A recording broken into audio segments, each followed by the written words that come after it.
Gentlemen, and we're going to be talking a lot of football with a lot of different folks. It's 2025 SWAC Football Media Day. We'll be talking with all the coaches, of course, Alcorn head football coach Cedric Thomas, T.C. Taylor, the head coach of Jackson State. We've got some new coaches in this league. Sam Shade, first-year head coach at Alabama A&M, met him yesterday for the first time. Eddie Robinson Jr., the head coach at Alabama State. Terrell Buckley, first-year head coach at Mississippi Valley. Terrence Graves, whose team won the Western Division. And Mickey Joseph, didn't get a chance to talk with him last year, but we will this year. Tremaine Jackson, first-year head coach at Texas Southern. And, of course, James Colsey, the head coach of Florida A&M in his second season. Raymond Woody Jr., the head coach of Bethune-Cookman. Lonzo Hampton, the head coach at UAPB. The way the setup is this year, we are in the room where they're going to have the SWAC Digital Network one-on-one interviews digitally, so all the coaches will be coming this way. You know, in years past, we've had issues getting all the coaches, but we won't miss them this year, and so we will definitely have an opportunity to talk with them all. I'm Charles Edmond, our producer, Cedric Tillman on video side, Jay Miles on this morning. We're going to take a time out here. When we come back, Alcorn Athletics Director Edwayne Robinson is here. We always start with the athletics director talking a little Alcorn athletics. We'll follow up from what we had, the last interview that we had. So we'll take a time out here. We'll be back in 1 minute, and we'll get it started right here on the Braves Sports Network. We are exactly what you think. We are not at all what you think. We are past, present, and future, all in one.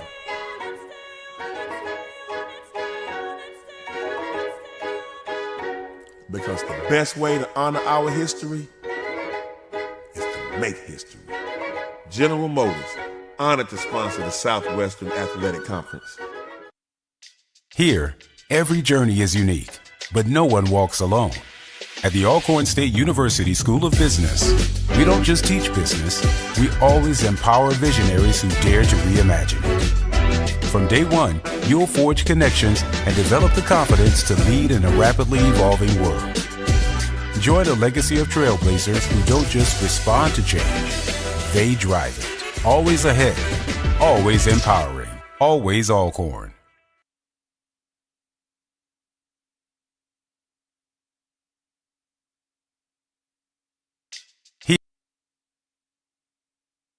To Birmingham, glad you can join us here on the Braves Sports Network, 91.7 WPRL, and Facebook Live, WPRL. We're going to do something a little different this year. If you have any questions or comments during the course of the entire Media Day coverage, you can text a question. You know how we normally do it, 601-301-2611, and on X, Tall Man Radio. Folks are getting set up. The SWAC's going to have a big announcement about their streaming platform. That's going to be coming up. We're going to talk all about that with the commissioner, Dr. Charles McClellan. All the coaches that we mentioned, they will be joining us. We're going to talk with Carlos Brown of the Carlos Brown Show. He covers Southern University. We're going to talk with various athletic directors about this new landscape that we're in with this pay-to-play and all the other stuff that's involved with that. So there's a lot in the hopper. We're going to try to cover as much ground as we can. And ladies and gentlemen, we're going to start first with our athletics director, Edwayne Robinson, joining us here from Birmingham, his first football media day. We appreciate it. Thanks a lot, Charles, for having me. Hey, it's your first foray with SWAC football media day. You were just coming in and you're just trying to get the lay of the land in this room. You've got the SWAC and you've got the different podcasters in the room opposite to where we are. Not this next room. This is where all the action happens on the print side. Mm-hmm. You're going to have the ESPN folks, Jay Walker, Tiffany Green. They're going to be talking with all the coaches and players. And then a room opposite of that is where all the podcasters are. So I remember my first time here, there was one table, and now it's expanded probably 50 times over the last, I would say, 15 years. Yeah, our commissioner in the SWAC office has done an outstanding job just putting more in, not only more into the SWAC, but making Southwestern Athletic Conference much more visible, viable, and putting us literally on the map of everyone. So it's really good to see not only the SWAC but HBCU football having a footprint much larger than what it used to be, and we're just excited to be a part of it. Alcorn is, of course, has a rich history in the SWAC, a lot of winning, a lot of success in a number of sports. So we're just excited to be here. I'm glad to be here as the athletic director of Alcorn, representing our great institution, along with representing our student athletes. So just I know a lot of other ADs. We've been in the business for quite some time, but I'm excited just to not only be a part of this event, but more importantly, be representing Alcorn and our president, Dr. Trace Cook. Wall-to-wall coverage. We'll just stay on as long as we can. We'll try to get all the coaches, and like I mentioned, we had a different setup this year where all the coaches and players will be coming this way, so we won't get a chance to miss anyone, and we definitely want to get all the coverage. Last time we talked, it was quite a bit of conversation. Talk about the last few weeks, and football players are on campus, basketball players, the men's basketball players are on campus. Things are starting to ramp up here. Yeah, they are, and we are really excited. We got a lot going on campus, as you know, a lot of infrastructure happening. The student athletes are back with basketball and football and volleyball, and soccer is right around the corner. So sports is in the air, so to speak, and we're excited to be a part of it. The football program is, really exciting right now with Coach Thomas really kind of getting in his group and feeling really good about the program. I'm starting off the year with the program in the palm of my hand, so it's just exciting right now to just see all the robust and ready for some football, Charles. I mean, I think, but anytime you got to watch hot dog eating on ESPN, along with the kickball and the dogs going through the courses and all that kind of stuff. Look, that shows you right now the sports is it's kind of dead right now. But baseball's going on and all that. But here in the South, we want some football. Yeah, there's no doubt about it. I mean, to me, it seemed like this off season has gone by pretty fast. Usually it kind of drags along in June, but it's just so much happening, a lot of moving pieces in sports, especially with this new landscape. I think it kind of sped the time up a little bit. Yeah, I think so. And even though it seemed to pass by very quickly, it's like each day now is dragging because we're so enthusiastic about it getting here. But it's right around the corner. The first game will be here before you know it. And we're ready to kick it off. As far as the football piece of it, and of course that's why we're here talking SWAC football. Mm-hmm. What have you seen? This is the second week in which our football players have been on campus. Mm-hmm. Just talk about what you've seen and all the coaches matriculating, the players matriculating, the conditioning at this point in time. Just kind of course you were in compliance. Camp starts in a few weeks. What can't you do at this point in time from a compliance standpoint here in the middle of July? Well, one of the things right now, we're just getting the kids acclimated, to everything that's, conditioning, a lot of different things. We can't be in pads, of course. So we're just kind of getting them acclimated to the football scenario on campus. Just really excited about the attitude of the young men we have on campus. Got some really good kids. The president actually came and met with the team the other day. I held a team meeting for football, and he came and spoke with the team and talked about his history and the history of Alcorn. A lot of kids they looked surprised and took it all in. It was really exciting to see that, and that says a lot about our administration and the support that they're going to be giving our entire athletic program, because he made it very clear that he wants to meet with all of the athletic teams. But being a football guy, he took that very much to heart. Yeah. So it was really exciting to see them come on campus, be a part of what we're doing. We didn't have a lot of kids to go into the portal, so it's just really good to see everybody back. And the strength coach, the team meetings, the kids working out, they're working out on their own. It's just a good, robust feeling going into the new year. I know they're excited. A lot of seniors that I've spoken with, unfinished business on their behalf. So it's just really good to just see it all coming together right now. You talk about the history. I mean, we're going 100 miles an hour right now in terms of just, with the pay-per-play and everything, the expectations. but do we have to slow down sometimes and deal with the history and kind of revisit the way things were a little bit, because this is how we got here in terms of the history, the foundation, the bedrock. Because I don't hear a lot of that. Just you talk about the Pete Richardsons and the Marino Cassams and the Theo Danzis and the Cardell Jones and the Steve McNair. I mean, just going just way back to where Alcorn football was in a really, really good place. It still is, but just the history. You don't talk about the history that much.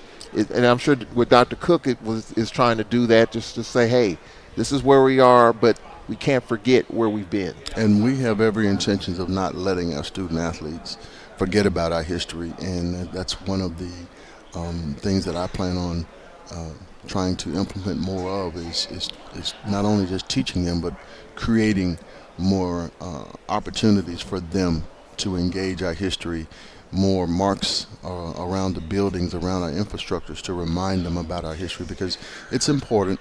Although they grew up in a totally different era, they need to see, hear, and sometimes even feel how the foundation was built. It is so good for us to have a president on our campus that not only just is a part of Alcorn's history, but he's a part of athletic history. He can physically talk about playing with Steve McNair, and when we go over these things, they can see how he transitioned from the football field to beyond the field. And I'm almost, want to do a short movie on him. But he's, with all of that being said, we have so many things that we want to make sure that our student athletes don't forget. But at the same time, we still have to keep up with the changes that are occurring. The landscape, as I mentioned before, in college athletics has changed so tremendously. And Dr. Cook is aware of that. We're going through a transformational period for our facilities enhancements, fundraising, along with ensuring that our student athletes have a quality experience on campus. And those are the things that, for us, that we have to try and manage and keep up with to so that we don't get a bunch of kids jumping into the portal. And, our campus is amazing. The love that our students get when they come to our campus is amazing. So along with all of that goes with that, the historical part helps breed the foundation that we need so that they can see and feel what we want them to feel while they're students at Alcorn. One of the things that we did talk about the last time, and of course the transfer portal is just a reality. Every school deals with it. Some schools get hit harder with it more so than others. How was the transfer portal as far as student athletes at Alcorn? Did it hit us hard in totality, not just football, but just in all the sports? Were we hit hard with the portal? Was it just the way of doing business? You're going to have some that are going to hit the portal. But did it hit us harder, or was it kind of light on us? It didn't. We were kind of a little less than, I say middle, kind of right below the middle part. Not a whole lot of athletes, but we got some new coaches in as well. So some coaches made some changes, some students made some changes. When you're losing a basketball coach, or you lost a volleyball coach, baseball coach brand new. So we had several, coaching changes that impacted the transfer portal in the sense of, coaches come in, they have to evaluate students and then make some changes. But overall, we didn't have a bunch of students saying, I want to leave Alcorn. Yeah. And I think that was, I know that was a really good thing for my football program especially. My basketball program, of course, losing Coach Bussey, who was very successful with us. You get a brand new coach in. Some of those kids, you have some conversations with them. They want to make other decisions because coaches want to bring in their players. So as far as kids wanting to leave Alcorn, I wouldn't say that was a huge impact for us. The successful students were definitely approached about leaving Alcorn, and right now, that's an option for all students, no matter where you go to school. So I think it may not have hit us this year, but I expect us to be successful across the board this year in a number of our sports. So I don't know if we'll have students wanting to leave Alcorn, but they definitely will likely be approached about the possibilities. We're talking with Alcorn Athletics Director Dwayne Robinson here as people try to pass in front of us here. Probably need to put up some barricades because it is chairs here or something just so they don't come through. Yeah. But yeah, I mean, it is a different landscape. It is different, and it's changing. It seems like hourly, and that's just the way it Oh, for feels. sure, for sure, for sure. The opting in piece for us gave us options, as I mentioned before, to do some things with our scholarships and on campus for our student athletes. But it also implemented roster caps for us. So now sports have definitive roster caps. I mean, every sport has a certain number that they have to go with. Now, in the big scheme of things, that helps in a number of different ways because now a coach literally has to go out and specifically get kids that he's going to depend on within that roster cap. But it doesn't allow for a lot of walk-ons on your team. So, but even when you get the walk-ons now, that's an additional added expense and liability for the program. So, it's it's an opportunity there, but at the same time, it can provide some drawbacks. But our coaches right now are heavily recruiting continuously as we speak. But right now, they have those roster caps. Football is pretty much set along with basketball. So they're in most of my sports now are pretty much there. I think one or two kids kind of and students now kind of wait to see what that if another school is going to come with a little bit more than just the scholarship. So there's some opportunities there as well. Well, I'm learning about this opt-in and what it means and the roster caps and everything that's involved with it. I do a weekly podcast I co-host, and Southern University's associate AD was on, and he was talking about, of course, Southern's collective and what they're doing, but he made it clear that these caps and these limits, these are options, but they're not. You don't necessarily have to do it if you have to be able to afford to do some things. So it's not mandated. It's the rule. You can if you can afford it, if you can do it. And that's kind of what I came out with it. And so kind of explain that because you can do it, but you got to put some dollars behind it. You got to put some dollars behind it. Right now, football is at 105. So if they choose to go, they can award more than the 63 now. And if they want to go up to 70 scholarships, but the university has to provide the financial resources in order to make that happen. Technically, some schools may be in a position to add maybe 5 more scholarships, but at the end of the day, adding 5 kids to 63, how much of an impact is that going to impact your program? Now, if you have a kid that's what it does do, if you have a kid that's out there and you've awarded 63 and you have a kid that's out there that you get last minute or you really want to go beyond that and say, I really want to get this kid, then that opportunity is there for the university to say, okay, we'll provide this extra 1 or 2 scholarships for you to get that kid who you may have missed. So it does provide some flexibility in the sense of just being able to go beyond that. But again, the resources have to be there. So, and that's where every school has to legitimately say, do we have the funds and resources to provide that increase in those areas? What do you see the future being as far as that is concerned? For example, football, do you see an additional 5, an additional 10, or whatever it may be? What would be a soft landing spot or a realistic landing spot for Alcorn football? Well, I could see us going up to potentially 70, but we want to do it across the board. We want to, if it's a 10% increase in football, we want to do a 10% increase across the board for all of our students, all of our sports rather.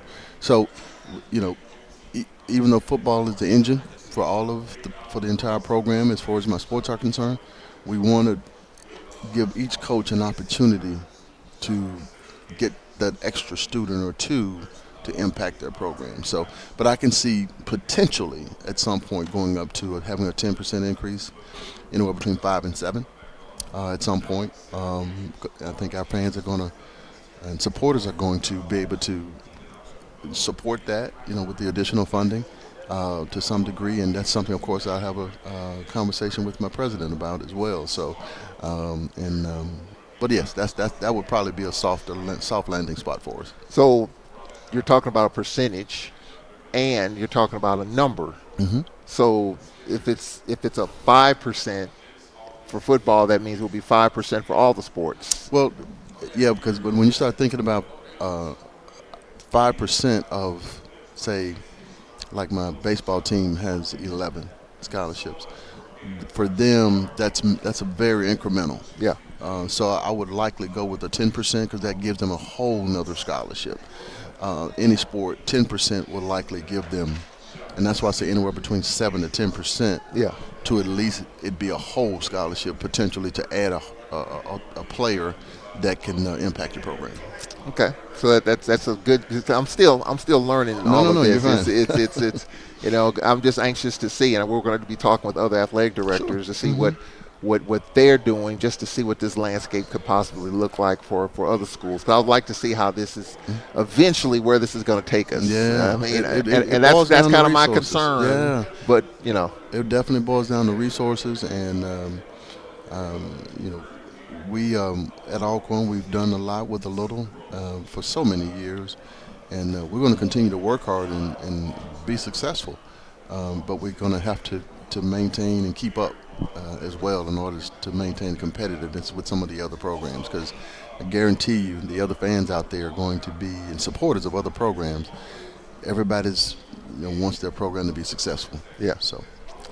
The last time we talked, obviously with this new landscape, working with J.J. Smith of the Collective. At the time, you were saying that the conversation hasn't been made, but I understand there have been some conversations here since the last time we talked. Yes, it has. J.J. and I have sat down and talked about how we can combine our efforts and resources. We're also going to meet with our on-campus representative in the foundation. And the goal at this point is to pull our resources and efforts together. We need to be one, Alcorn coming together to support our athletes and make this thing whole so that everyone can see that we're pulling in the same direction together. I think that's really important when we start asking someone else to support our efforts and our athletes. It's going to be good for them to see that we're all on the same page, and our athletes and people that's supporting them, the fractions of efforts, we want to try to pull everybody together. Yeah, I have looked at other collectives. I think Prairie View, they have their foundation kind of runs the whole show, the collective, and so that's the one umbrella for them, but every school is different. So for Alcorn, you have athletics here, then you have the collective here, but you want to kind of tie it all together where everyone's rowing in the same direction. We really want to try and tie it together. JJ's done an outstanding job with the collective up to this point, just kind of with the support that he's had to pull together. I think there's some other resources out there that we can sit down and talk about that we have on campus as well. And it's just going to be important for us to do that, Charles, for us to really to pull our efforts together to some degree. And I'm not sure if we'll do what everyone else is doing, but we definitely got to sit down and have a conversation. Yeah, there is no one blueprint for it. I mean, everybody's doing some stuff that's different, I would assume. And so as everyone tries to figure this out, you'd assume it's not going to look the same for No, everybody. it's not. And it's going to be important for us to look at some of the successful blueprints as well. And like you just said, there is no one way to do it. But at the end of the day, I can tell you it is important for whatever the efforts are out there for it to be a combination between a collection of the resources and talents of everybody to pull in the same direction. That's going to be vitally important for our success. So we'll be following up with that. We're going to have different conversations as we go along. Yep. So we're I want definitely to get that message out to our fans and supporters. I guess that's a constant message, and transparency and communication. 100%. I think that's the key. So we'll definitely be talking about that. Let's talk a little bit about football. As once we kick this thing off here, and it's going to be kicking off here shortly behind us in the next room with Tiffany Green and Jay Walker, all the coaches. Football season is here, the 2025 season. But, Mr. Robinson, and you saw the 2024 season. There are some folks that are still, and I've learned this is, I'm not an Alcorn Knight in terms of graduation, not yet. I'm working on it. But there are people that are still kind of confused, kind of in a fog a little bit about last season. We had some big wins, beat Grambling at Grambling and had some good wins, but the way the season ended. And I know it's easy to move forward and to move on, but some folks that I've talked to and texted have not. And I know you're trying to get over something, whether if your goldfish dies, it's like, well, get over it. Well, Right. it's easier said than done. But for some of our folks, getting over the way the season ended is easier said than done. What would you say to folks in terms of trying to move past what happened, the way last year ended, and try to look forward to this season? Well, I can say this, that if we don't forget about last year and we let that linger, it could definitely impact us moving forward. So what I would tell the supporters to say, we need to let that go in order to provide the support for us going forward. I don't want the negative thoughts. I mean, just if we lingered on yesterday in our lives, we would have a hard time moving forward. And Alcorn State University has gone through a number of different things. I know right now we're talking about football, but we've had one time we didn't win a game one season, and we moved forward. We moved forward to winning championships, continued to win championships. So I know winning will help people forget, but I really want to encourage, and I know true Alcornites just love Alcorn, and the passion that they have is not centered necessarily toward the university. It's just about the memory of things. I just don't want them to allow that to impact the support that they're going to continue to give our student athletes and our program. Coach Thomas is in his second year, of our program, and he is working tirelessly. These athletes are working tirelessly, and they deserve the full support of our fans, and that's what we want to give them. And they need to see it in the stands. They need to see it in the financial support. They need to see it in every aspect. I would ask that we try to not do the negative social media piece if we can avoid that, because it is impactful especially to our kids when they see certain things. They need as much positive support as possible, because if we remind them of what a mistake that may have occurred, then that could potentially. We never know how people are going to respond to negativity, but I can tell you, they always respond well when things are positive. So as adults, we can let it roll off, but when it comes to our student athletes, the more that we can put out there positive to support them, the better, for sure, because they're young and impressionable, and they need as much support as we can give them, figuratively and emotionally. So I just ask our fans to continue to love Alcorn, continue to support our student athletes, and we're about to kick off a new season. August 20th, we got an inter-squad game on campus. We're gonna put some festivities around that. Let's get ready for some football and come out and support our students for all of our programs. Yeah, yeah. And of course, obviously, we're here dealing with football, so obviously football is the one thing on the on the plate. And you talked about the support. And it's a big season. I mean, it's never easy to win. We know what the schedule looks like at Northwestern State, at Alabama A&M, the Cruise Classic of Mississippi State, and then Pine Bluff and Memphis. We got to get off to a pretty good start. It's not going to be easy playing on the road. And I think we will. We got some really exciting games. Even the game at Northwestern, I think we'll get a bit of a barometer of what we look like. And then when we go up to Alabama A&M and play spoils up there, that'll be great for us. And then going into Memphis and having some success there is going to be huge for us, for the program, for our recruiting in that area, the footprint that we plan on leaving there. If we can come out with a winning record out of those first 4 games, I think we'll be in pretty good shape there going into the month of October.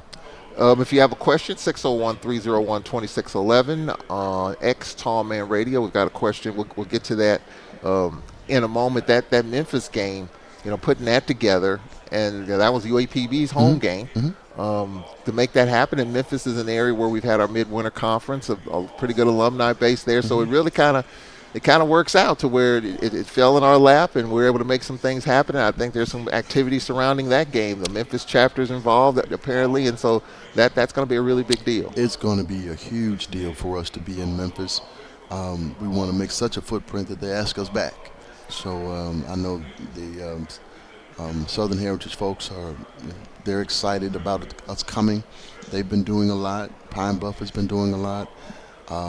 We have secured what we need to secure there in order to make that footprint. I've had fans asking about the hotel, and we're going to our goal is to sell some tickets on campus prior to the game.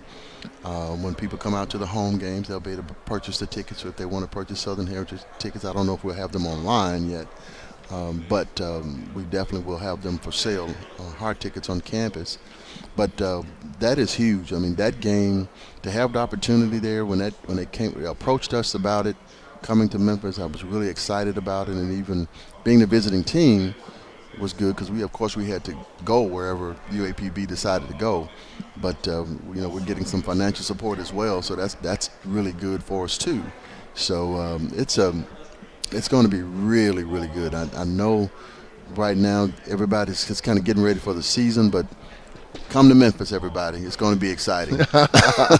Come to Northwestern State. There you go. Come to Northwestern State. So, but we really are excited about going to Memphis for sure.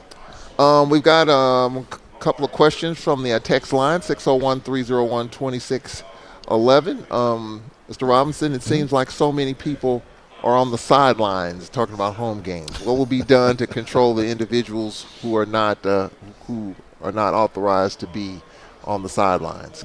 Well, this year we are implementing some special procedures and guidelines to reduce that number significantly. I can tell you that it is our goal to not to have anyone on the sideline that without credentials to be a part of that.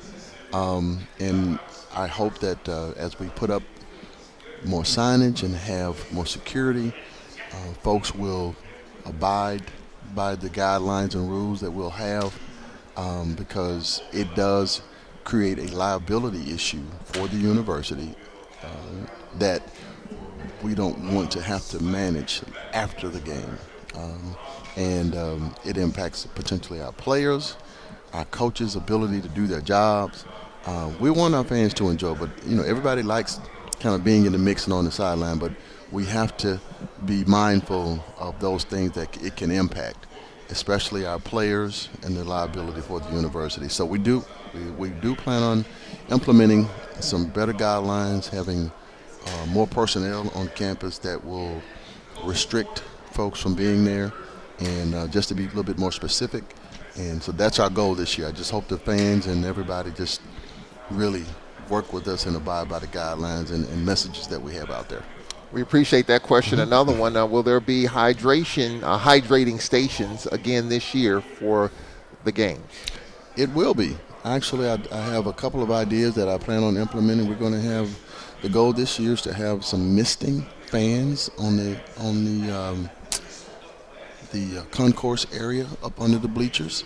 So, excuse me, fans will be able to come and get water and a misting fan, stand there and cool off for a bit, and go back to their seats if they choose to do that. So that's something that an idea that I came up with this year, to try to have at least 2 stations for that. And if there's nothing but a water cooler where people can just get a cool drink of water and go back to their seat. Also, Sodexo will be having a station that'll just have drinks, and I think kind of light refreshments, light concessions.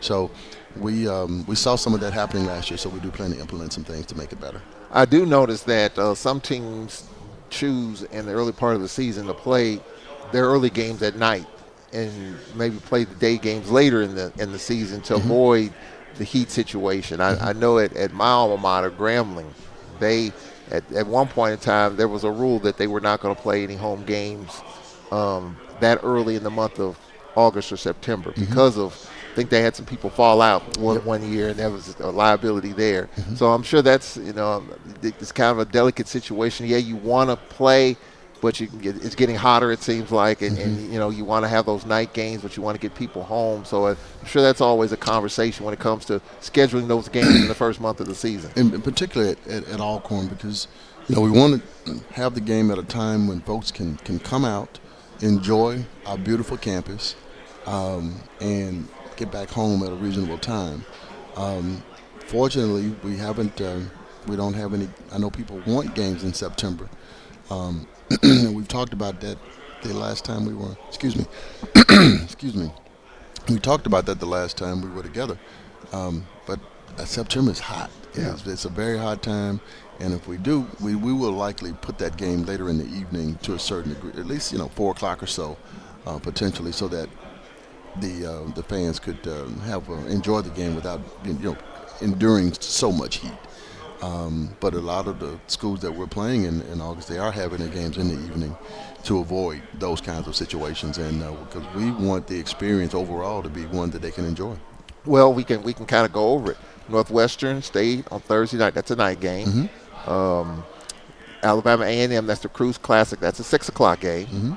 Mississippi State. That's a 5 o'clock game. And then the game in Memphis. That's a night game. That's a So night game, so it yeah. did solve that issue, at least for this Yeah. year. It did for this year, and I tell you, it's not enjoyable for the players, for the fans, I think, and we just don't want. We want to get more fans out to be able to enjoy it, and I think it's a testament to what people try to do the month of September, just so that fans can have a good time. And for our first home game, that we met about it. That first home game, high school and community colleges day, is normally a 1 o'clock or 2 o'clock game, but it's kind of been decided what time that will be. It'll be a little different. Yep, it's going to be a little later in the afternoon, around 3 o'clock or so, because we're trying to get the kids on campus and let them enjoy, and then move them right into the game. But at the same time, allow our fans to get to campus, enjoy campus, and not be too bad in the stadium. Hopefully, October will have calmed down a little bit from the heat perspective, and we'll be able to get started at a time where everybody can come in and get that thing over with between 5 and 6 o'clock, and get everybody back on their way.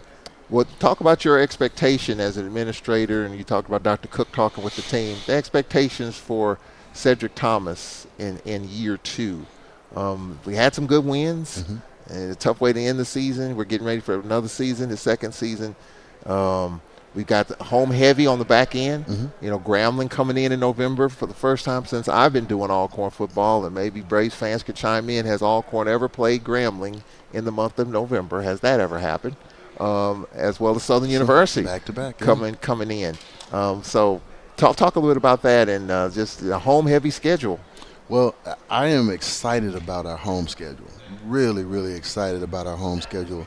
Having Grambling and Southern come to our campus is really good for us, and the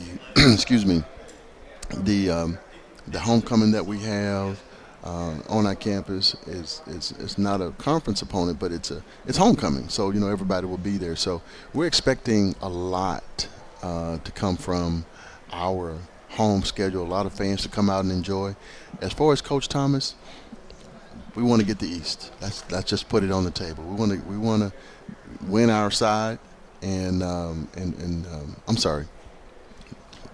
We want to win our side, and then the West. The West. My apologies.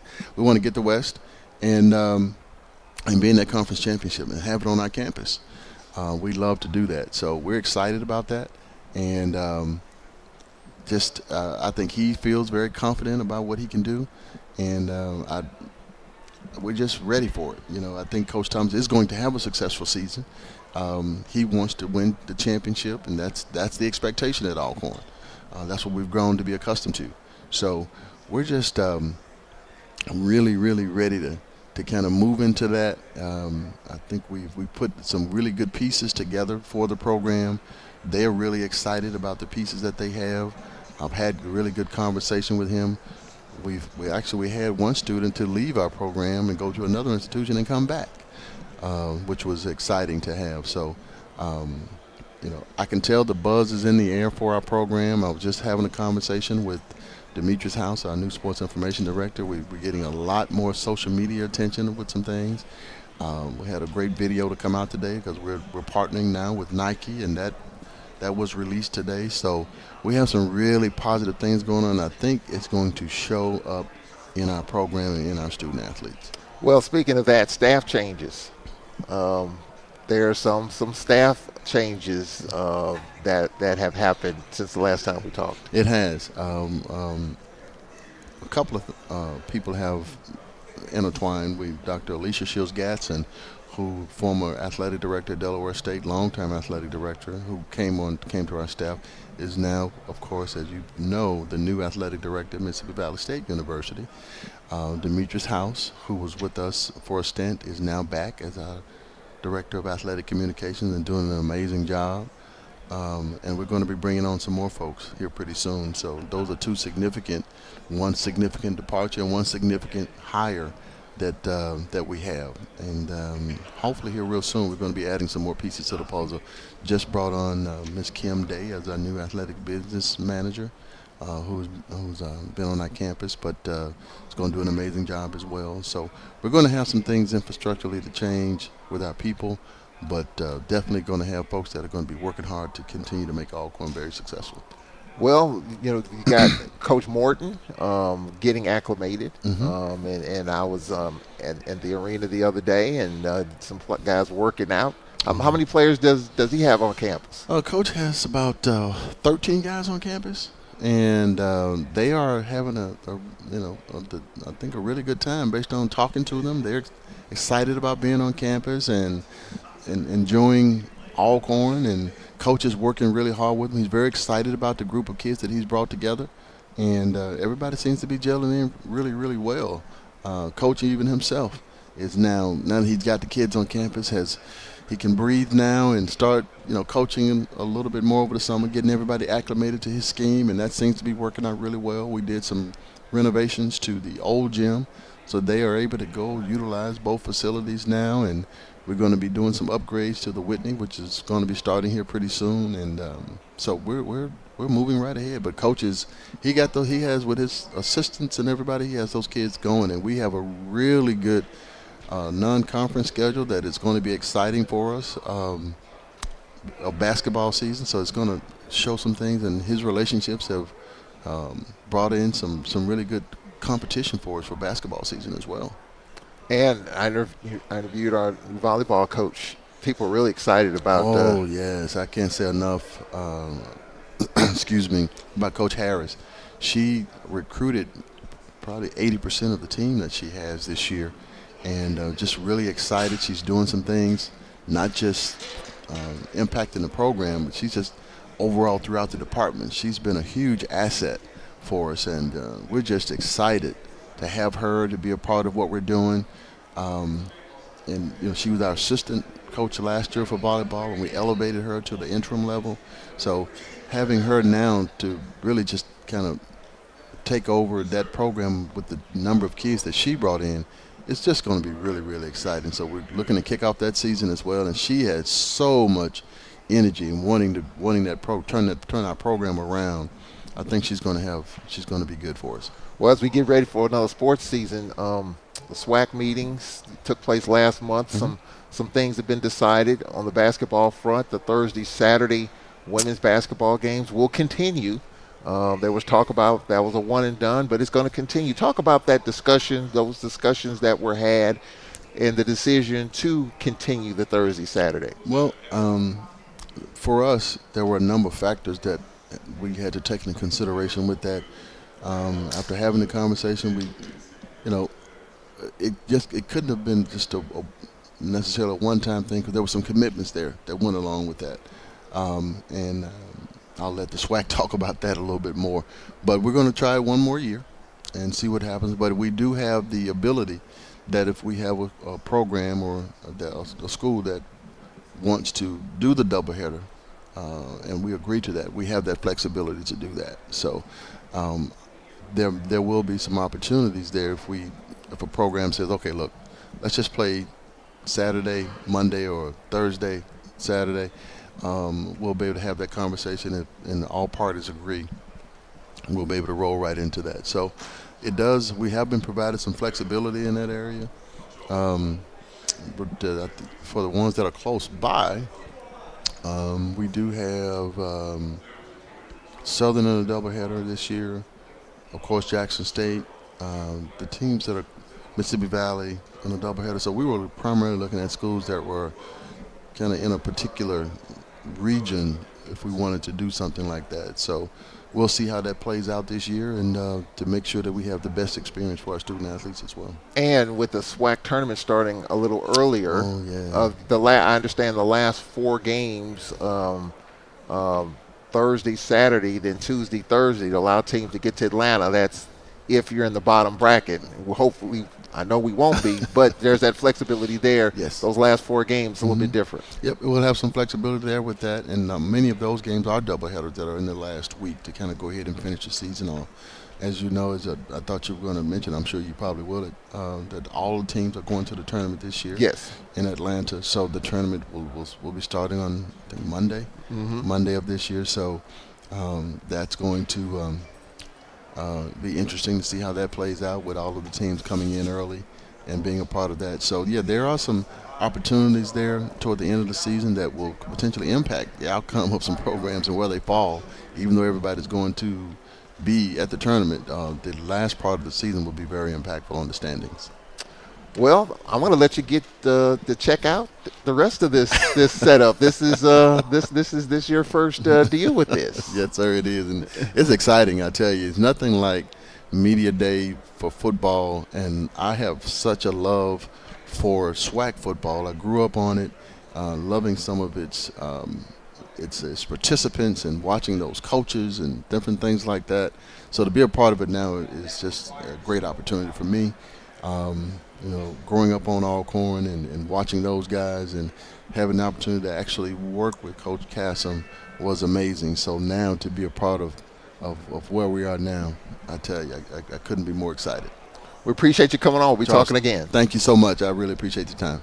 All right, we've had some coaches that are already coming through. So we've got Coach Woody of Bethune-Cookman. I see Eddie Robinson Jr. talking with the SWAC. So we're going to take a break right here. When we come back, we will have our coaches interviews. We're going to try to get to everyone. They're coming in, so we'll get to it. This is why we're here, to talk with all the coaches. We have ADs that we'll be talking to. We'll try to get those in. Of course, Cedric Thomas will be joining us a little bit later. So we'll take a time out here. We'll be right back in 2 minutes. We'll be right back.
We've got a couple of coaches in the room. Mickey Joseph, the head coach of Grambling, is here. Didn't get a chance to talk with Coach Joseph last year, but he said he will be stopping by, and he'll be talking with us.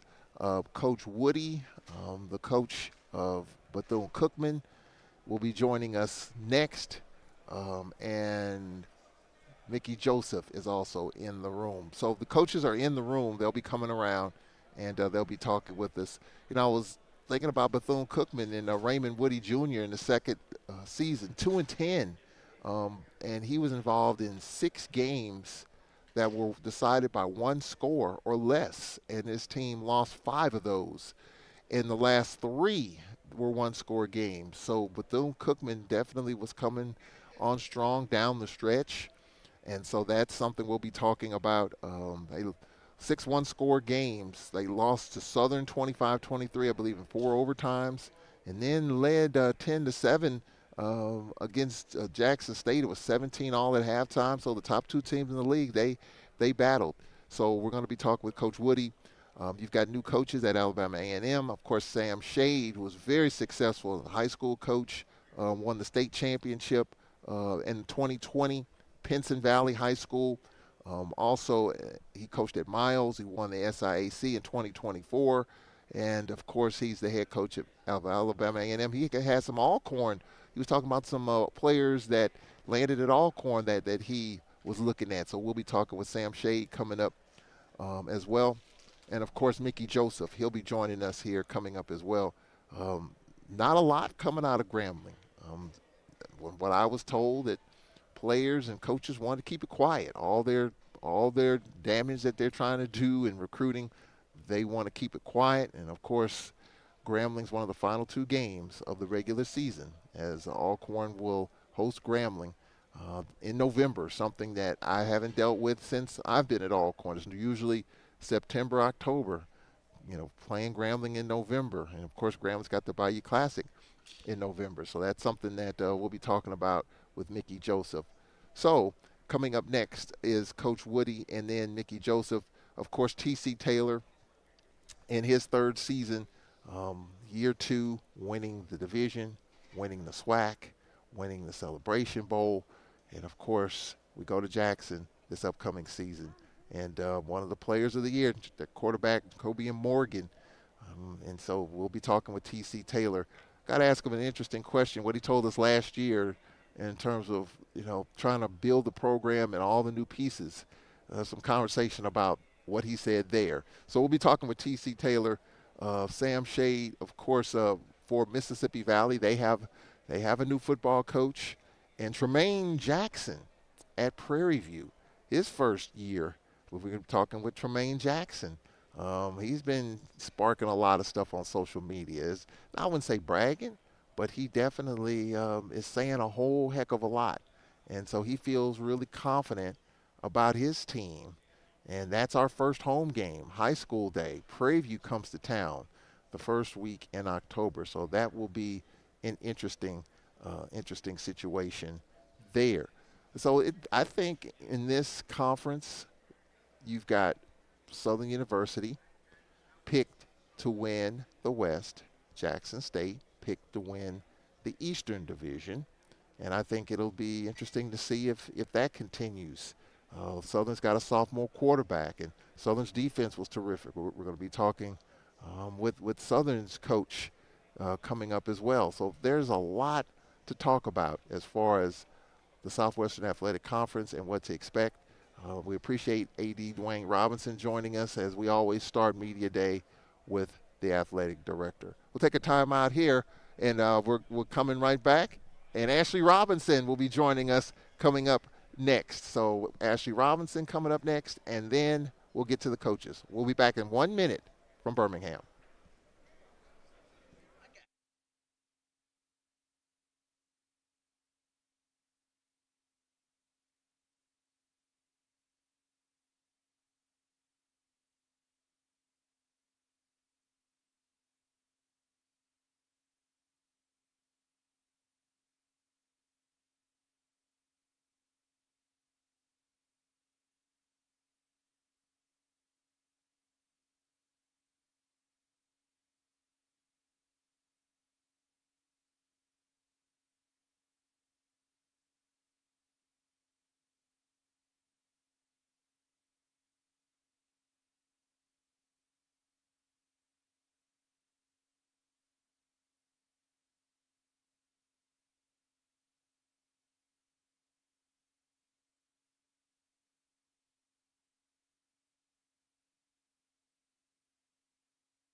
On the Brave Sports Network, 91.7 WPRL, WPRL.org. We're on Facebook Live, WPRL. We appreciate the comments. You can text a question throughout the course of this, 601-301-2611 on X Tall Man Radio. Ladies and gentlemen, I am honored and pleasured to talk with Ashley Robinson, the athletics director at Jackson State. Played his college ball at Mississippi Valley State University, was an AD at Mississippi Valley, Prairie View, and Jackson State. I don't get a chance to talk with Ashley Robinson that much.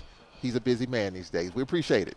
Hey, thank you. Thank you for having me, and I appreciate what you do, Charles. I appreciate you. Appreciate you coming on, man. Just talk about just media, another media day, and a start to another season. Exciting times, man. Very exciting for Jackson State University. Very excited for T.C. Taylor. One of our own, came in and did a really, really good job, and excited about the future of Jackson State, excited not just for football, but for the whole athletic department and the university as a whole. So we're very excited some of the things that we're doing on a day-to-day basis, and everything we do, Charles, is support our student athletes and our coaches, and that's what it's all about for me. It's all about making sure that they're successful and giving them what they need to be successful, and working day to day to make sure that we're supporting our coaches and our student athletes, and that's what it's all about at Jackson State University. Well, one of the things I want to talk to you about, as well as other ADs that have agreed to come on, this new landscape that we're dealing with, this pay for play, opting in. What does it mean? And I'm just trying to get everyone's going to do this thing differently. There's no one formula for this. So one of the things that you did, I think it was right before, as your tickets went on sale, it was an increase in prices for NIL and the band. So you kind of got ahead of it a little bit. Just talk about the opting in, what that means for the SWAC, and what does that mean for Jackson State? Because we're all kind of dealing with this. I think, in this, athletic world right now, I think that's very important, opting in, especially when you have an opportunity to take care of your student athletes. And now it's up to us as administrators and as coaches to make sure we do what we do to support, our student athletes and putting things in place to support them. So it's going to be a lot of different things that you have to do moving forward when you talk about supporting your student athletes. One of the things you talked about earlier that we did, we added a convenience fee to all our tickets. And that convenience fee is something that we will use for NIL for our student athletes. And that's something that we didn't increase our tickets, but we wanted to put a convenience fee on each of our tickets. And not only our season tickets, but it also be a convenience fee on our single tickets.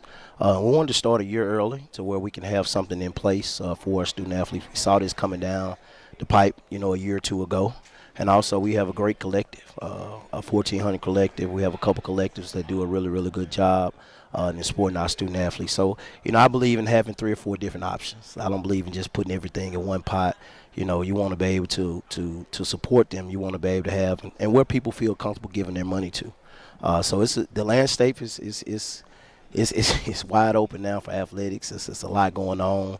It's a bidding war for your kids. You're recruiting kids. You're recruiting kids that's already on your campus once you get them on campus. So you got to do a really, really good job of taking care of your student athletes moving forward. And if you don't, they'll be somewhere else. And that's something that we look at talking about the student athlete experience. We're talking about making sure we're supporting our student athletes and giving them what they need to be successful. But that experience and that customer service piece goes a long way now. It's not only we have to talk about it, we have to do it. And we have to show that to our student athletes, to our parents, to our community, to our alumni, our fans, all over the country what Jackson State University is about. We have, with T.C. Taylor, you're talking about a guy that really loves Jackson State. You're talking about a guy of great character, of integrity. I mean, is very excited about this hire when I made it, and very excited about the future of Jackson State football.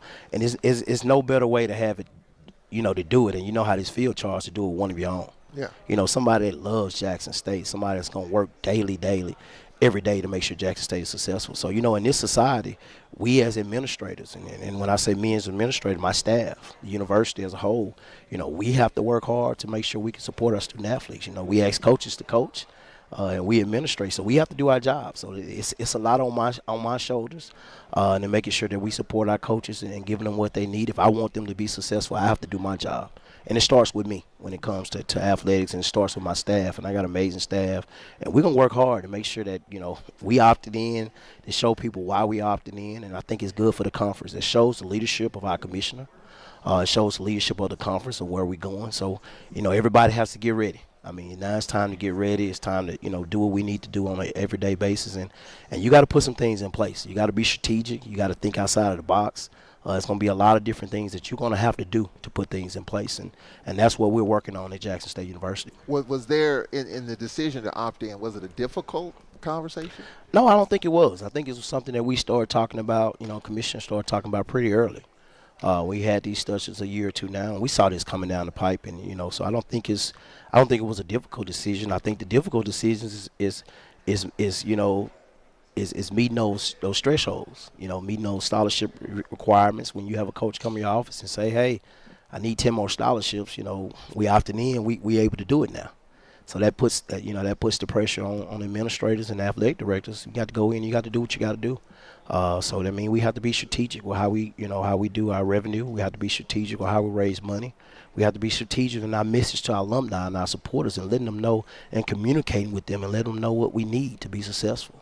And that's what I think that's the biggest piece. I think we lack in communication. When we start talking about HBCUs as a whole, and what our alumni and what our fans know. You see a lot out there on social media.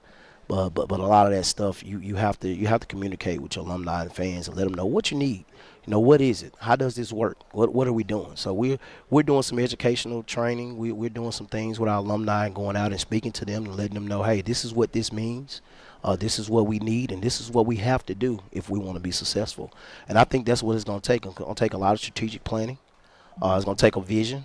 To make sure that you're letting them know what it needs, because we got some very passionate fans, Charles. Everybody knows that about HBCU fans, and in Jackson State, I love my fans, alumni to death, but we're very passionate. So we have to make sure that we're on top of it. We have to communicate, and we have to make sure that we're talking to them and letting them know what it is when we're talking about doing the things that we want to do to be successful in this opt-in and in this athletic world now. So it's a different world. We appreciate you coming on, man. Thank you. Ashley Robinson joining us here. I see Sam Shade coming in. So we're going to take a break right here. When we come back, we'll have some of the coaches coming up as well as they're trickling in. We'll be right back after this 2-minute timeout.